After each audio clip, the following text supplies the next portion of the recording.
Donc maintenant, on a tous les ingrédients pour aller au main et créer notre liste chaînée en réitérant à chaque fois la création d'un chaînon, en le remplissant bien sûr, et puis en mettant à jour la tête de la liste chaînée. C'est ce qu'on va faire. Donc on va aller au main. Et bon, c'est un void main. D'accord. Bon, ce qu'on va faire, c'est on va déclarer une liste chaînée qu'on va remplir. On va l'appeler L, d'accord? Et donc, on va utiliser tout simplement la liste push qu'on vient de définir. Donc, c'est la base de notre programme. On va insérer dans L. Qu'est-ce qu'on va insérer? On va insérer un élément qu'on va créer. Donc, c'est un nouveau pointeur. Donc, on peut redéfinir, c'est-à-dire reprendre cette définition avec un pointeur P, comme on peut bien sûr se passer de cette redéfinition en ajoutant dans la partie déclaration un étoile P et non pas un P, d'accord? Donc, étoile P, ça c'est un pointeur et ça c'est un pointeur. Par contre, si on fait un P tout court, c'est une erreur qui est courante. C'est un P tout court, la variable P elle est considérée comme une liste et non pas comme un étoile liste. Donc il faut faire attention, ici c'est un étoile P.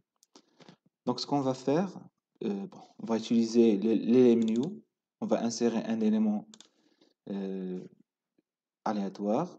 Donc ce qu'on aura besoin d'une variable K. D'accord. Cette variable K, c'est la variable qu'on va insérer, le V qu'on a vu, si vous voulez, c'est le V. On peut la mettre V. C'est le V qu'on a vu tout à l'heure pour insérer dans le chaînon. Donc ça va être une variable aléatoire via la fonction rand. Et puisque on veut que le rand soit entre 0 et 99, on va mettre ici modulo 100. Voilà. Donc maintenant, on peut appeler l'LMNew.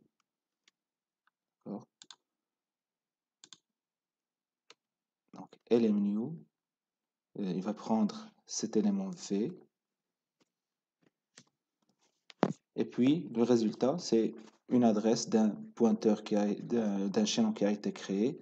On va l'affecter à notre pointeur P. Voilà. Et maintenant, nous avons tous les ingrédients pour insérer dans la liste le nouvel élément qui a été créé. Et donc ici, nous allons insérer dans la liste L, au début qui doit être vide. Donc, on va insérer un P. Mais surtout, n'oubliez pas, avant de commencer, de mettre la liste annule. Bon, voilà, c'est le travail qu'on va faire de manière répétitive, c'est-à-dire créer un chaînon via LMNew avec une valeur aléatoire qui est V. Et puis, le chaînon qui a été créé, on va l'insérer dans la liste L. Et donc, nous avons tous les ingrédients. Le résultat de ce list push, c'est l'adresse du chaînon qui a été inséré, c'est-à-dire la nouvelle tête. Et donc, on doit l'affecter à notre liste qui est toujours le L. Bon, voilà, ça, c'est une seule itération. Ce qu'on veut, on veut réitérer ça autant de fois. Donc, dans l'énoncé de l'exercice, c'est 100 itérations. Pour simplifier, afin de visualiser le résultat, on va utiliser 5. Donc, bon, ici, ajouter un entier pour le bouclage, pour boucler sur for. Donc, for i est égal à 0, i inférieur à 5, et plus. Qu'est-ce qu'on va faire? On va faire ce travail autant de fois, c'est-à-dire générer un élément aléatoire, ok, générer un élément aléatoire, l'ajouter dans un chaînon et ajouter le chaînon à la liste chaînée. Voilà. Donc ça, vous pouvez le faire ainsi, comme si vous voulez faire d'une manière un peu réduite, on peut le faire, tout ça, on peut le faire, je vais le mettre en commentaire. D'accord. Bon, ça, c'est juste pour les gens qui veulent un peu avancer un peu vite. On va faire L. Elle va recevoir le list push.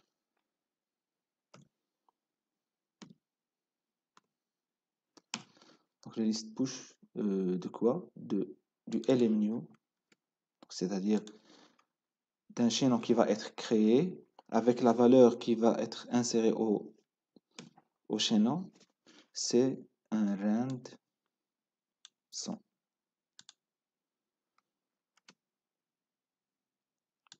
OK? Et voilà. Donc, vous pouvez le faire en une seule ligne, comme vous pouvez le faire de manière un peu petit à petit. Donc ça, c'est notre remplissage de liste. Maintenant, pour s'assurer que nous avons bien fait la chose, on va ajouter rapidement une fonction d'affichage. On va l'appeler afficher liste. D'accord? On va lui donner une liste, c'est-à-dire l'adresse d'une liste L. Ce qu'on va faire, c'est d'une manière un peu classique, on va déclarer un pointeur P, on va l'initialiser à L, et tant que, avec une boucle while, tant que ce pointeur n'est pas nul, tout simplement, on va print élément. Donc ici, on peut ajouter, si vous voulez, un entier, élément, le IM élément, c'est la valeur telle. Donc ici, on peut à la rigueur ici déclarer un int i initialisé à 0 et donc ça va être ici un i et ce qu'on va afficher c'est le pval tout simplement pval. Une fois qu'on a terminé, partie mise à jour, le i doit être mis à jour ainsi que le p aussi doit être mis à jour, c'est-à-dire le p va pointer sur le p suivant. Donc ici pour l'affichage, on va créer un pointeur pour affichage. On va l'appeler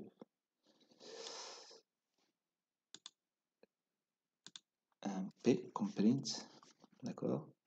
Donc, ce qui va arriver, c'est que le P, en premier lieu, va pointer ici.